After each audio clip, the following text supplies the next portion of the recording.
Okay, so let's talk about interior framing. So since we have the floor plan and we've got windows and that kind of stuff sorted out, we can now start actually, and everything's dry on the inside, we can actually start some of the interior framing. So what we've started today was actually putting out little spacer blocks. They're every 16 inches, kind of thing, all over the place. Now, what's important is what's called a thermal break.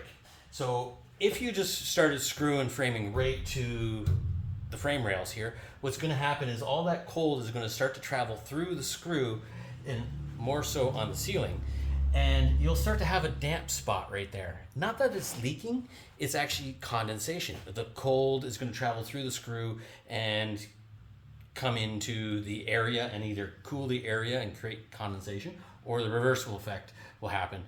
You'll have the heat traveling through the screw, hitting the cold air-conditioned air, and again, you'll have condensation.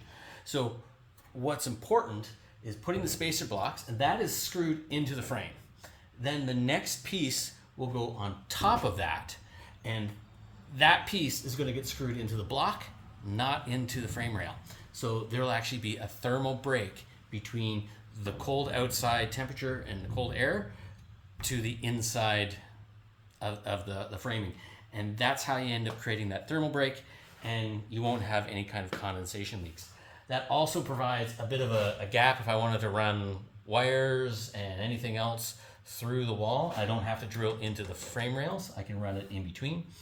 And we'll actually also have a bit of an extra space for spray foam to help insulate everything else. So by the time we're finished, the walls going to be they're going to be 1.5 inches thick, plus the distance here with the frame rail. So we're almost looking at about 3 inches thick, which is great when you start spray foam and everything, and that'll keep it nice, quiet, and nice and air conditioned.